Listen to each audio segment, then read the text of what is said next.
Living alone on Social Security isn't about budgeting. That's a big part of it, but it's about survival, pride, and learning to stretch not just your money, but your attitude.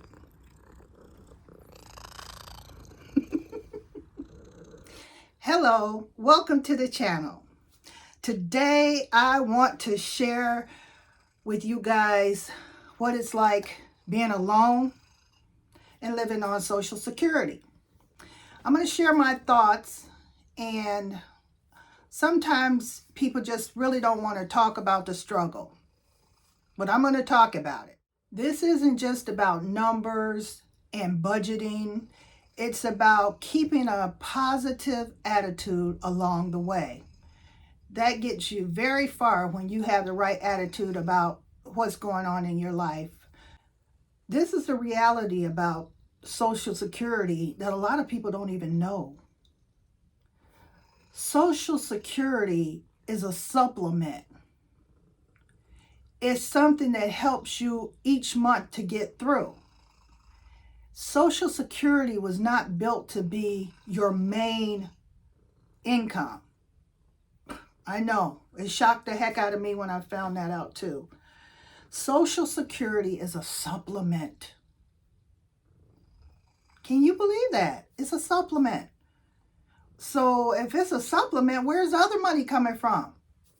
Savings, 401ks, money you've been saving for years to live off of in your retirement age, but we don't know that. We didn't do that. That is why it is so important to start saving for retirement. Because, in 20, 30 years, there may not even be Social Security anymore. So you have to start saving money for Social Security. Because Social Security alone is just a supplement. But so many of us are living off of nothing but that supplement. We are survivors. We are strong. Every month starts the same. You get that Social Security check. And if you're like me, I have pretty much all my bills on auto pay. So by the middle of the month, all of that money has been accounted for. All of that money is gone. But do you know how good it feels to have all your bills paid? I haven't always been like that.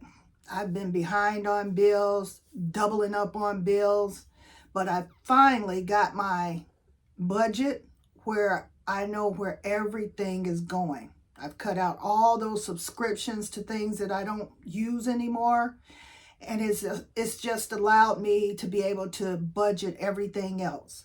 Your rent, your utilities, your food, your medications, all of those are covered with that Social Security fixed income if you budget correctly.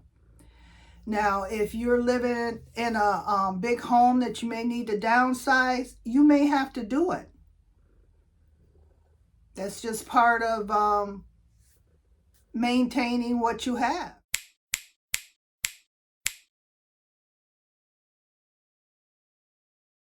That's why if you're relying on Social Security alone, get your life in order. Because if you don't get your life in order at some point, you will have one chaotic, fear-filled retirement. And you have to realize when you're living alone and all you have is your Social Security, every decision you make is yours. You have to decide whether you want to cut the heat on or put on a sweatshirt, is what I did this morning. It was so cold in here because the temperature dropped. And I'm like, I just turned my heat off a week ago. Now I got to turn it back on. Nope, I just put on my sweatshirt. I was like, forget it. I'm not turning that heat back on. I will put on socks, sweatshirts, coats if I have to. Because once I turn it off, I don't want to turn it back on until fall or winter of this year, So you have to make those decisions, and it's only you to make those decisions for. What if you're living with someone and oh, it's so cold in here, and that's all you hear. It's so cold, and you got the heat turning on and off like it's a fan. That's not good. So there's a good thing about living by yourself. You get to make all the decisions, and you make the best decisions that work for you. You don't have to negotiate with anyone. It's just, it's not just the budgeting part. It's negotiating on things that you need and things that you don't need. And when you're making those decisions by yourself, you are making the best decisions for you. And that's wonderful. I mean, there's a downside. There's no one to help you financially because you're the breadwinner in the whole house.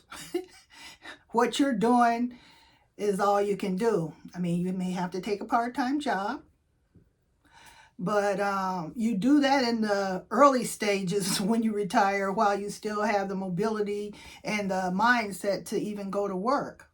And living on a fixed income, it's not just financial, it can be emotional too, because of the fact that you are doing it all alone. And you really have to be strong and in survival mode to make ends meet sometimes. It's about, do you go and buy fresh produce or do you go to the food bank? And I didn't go to the food bank this month because I didn't need to. I had a lot of things that I had purchased this month earlier. And so I just really didn't need a lot of things. So I didn't go. And that was a decision I made on my own.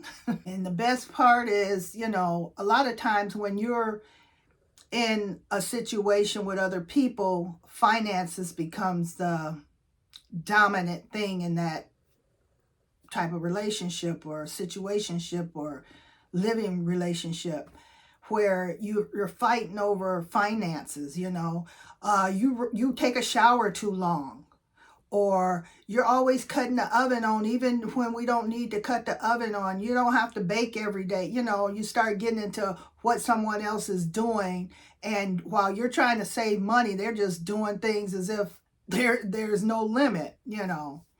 So that's one thing. Living alone, you have to, be thankful for that you don't have to worry about somebody doing things like that, because I've had that where, I'm living with somebody and they're telling you when to cut on the heat, when to shut off the stove or the lights and all that stuff. If you're living alone, you get to make those decisions all by yourself. Now, I'm going to say this clearly and loudly.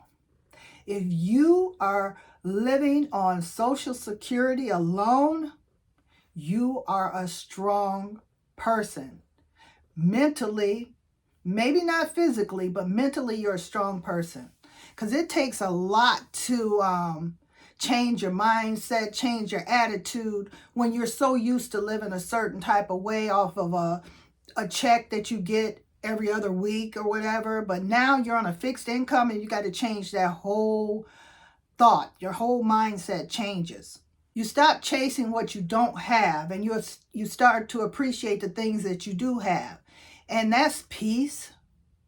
That's comfort. That's the quiet times, the peaceful times. And you learn to appreciate that. That's where a lot of this attitude comes in at.